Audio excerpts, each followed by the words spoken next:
मोक्ष की ओर। परमात्मा तुम्हारे भीतर है, वह सबके हृदय मंदिर में विराजमान है।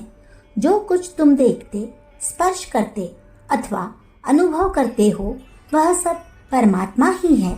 इसलिए किसी से घृणा मत करो, किसी को धोखा मत दो, किसी को नुकसान मत पहुंचाओ।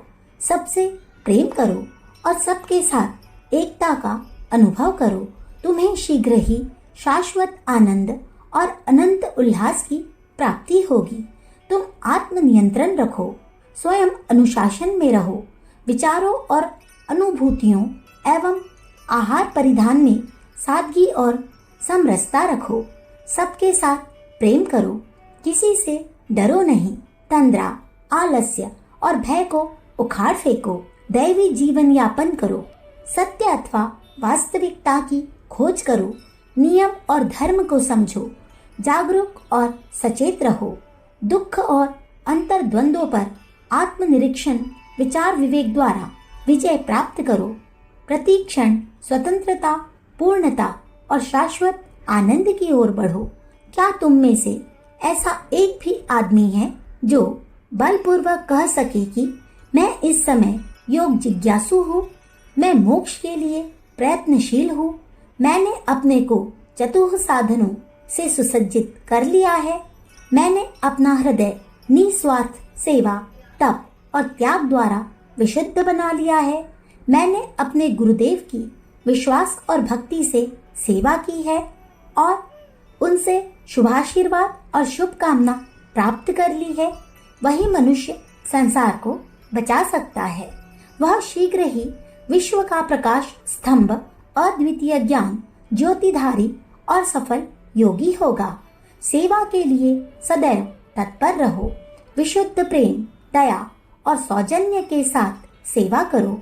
सेवा काल में कभी भी किचकिच मत करो। सेवा के समय अपने चेहरे पर मायूसी और उदासी कभी न आने दो। जिस आदमी की तुम सेवा करते हो, वह तुम्हारी सेवा स्वीकार करने से इनकार कर देगा। तुमको सुअवसर से हाथ धोना पड़ेगा। सेवा के सुअवसरों की ताक में रहो। अवसरों को उत्पन्न करो। सत सेवा के लिए सत क्षेत्र तैयार करो। कार्य की सृष्टि करो। सेवा के लिए तुम्हारा जीवन पूर्ण भक्ति में होना चाहिए। तुम्हारे हृदय में उसके लिए पूर्ण उमंग उत्साह होना चाहिए।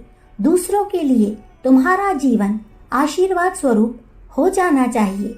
यदि तुम इसे प्राप्त करना चाहते हो तो तुम्हें अपने दिमाग को ठीक करना होगा।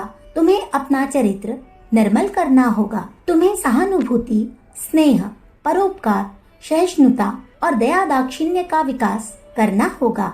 यदि तुम्हारे विचारों से दूसरों को मतभेद हो तो भी उनसे लड़ो मत। दिमाग अनेक किस्म के हैं। विचार करने की कई शैलियां हैं। अभिमतों में भिन्नता होती है। हर एक आदमी अपने दृष्टिकोण से ठीक होता है। सबके विचारों से समन्वय करो। दूसरों के विचार को भी सहानुभूति और ध्यान से सुनो और उन्हें स्थान दो। अपने शुद्ध हृदय में और संकीर्ण दायरे से बाहर निकल आओ। दृष्टि को विशाल बनाओ। सर्वप्रिय या उदार विचार के बनो। सबके विचारों का आदर करो। तब और केवल तभी तुम्हारा जीवन सुविशाल होगा और हृदय भी महान। तुम्हें भद्रता के साथ मधुरता पूर्वक सौजन्य से बोलना चाहिए। तुम्हें बहुत कम बात करनी चाहिए। तुम्हें अवांछनीय विचारों और भावनाओं की जड़ को उखाड़ फेंकना चाहिए। तुम्हारे भीतर अभिमान और चिड़चिड़ेपन का लेश भी नहीं होना चाहिए। तुम्हें अपने आप को एकदम भुला देना चाहिए। तुम्हें व्यक्तिगत भाव नहीं रखना चाहिए। सदैव सेवा के लिए यदि तुम पूर्वोक्त गुणों से विभूषित हो जाते हो तो तुम सचमुच प्रकाश और तेज के पुंज बन जाते हो। विनम्र, दयालु, सहायक बनो। यदा कदा नहीं किंतु सदा के लिए, सारे जीवन के प्रत्येक क्षण के लिए। ऐसा एक शब्द भी मत बोलो जिससे दूसरों का दिल दुखे। बोलने से पहले सोच कर देख लो कि जो तुम बोलने जा रहे हो उससे दूसरों का दिल तो नहीं दुखेगा, दूसरों की भावनाओं पर चोट तो नहीं पहुंचेगी।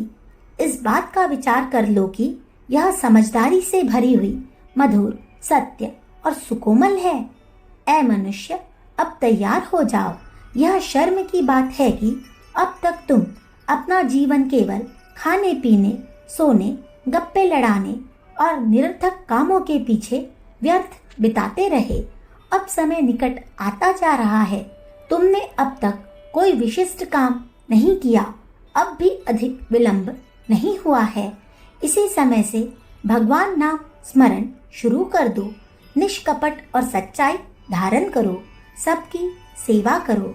इस प्रकार तुम अपने को भगवान का कृपा पात्र बना लोगे। अखंड ज्योति, अक्टूबर सन 1945, पृष्ठ संख्या 5-6।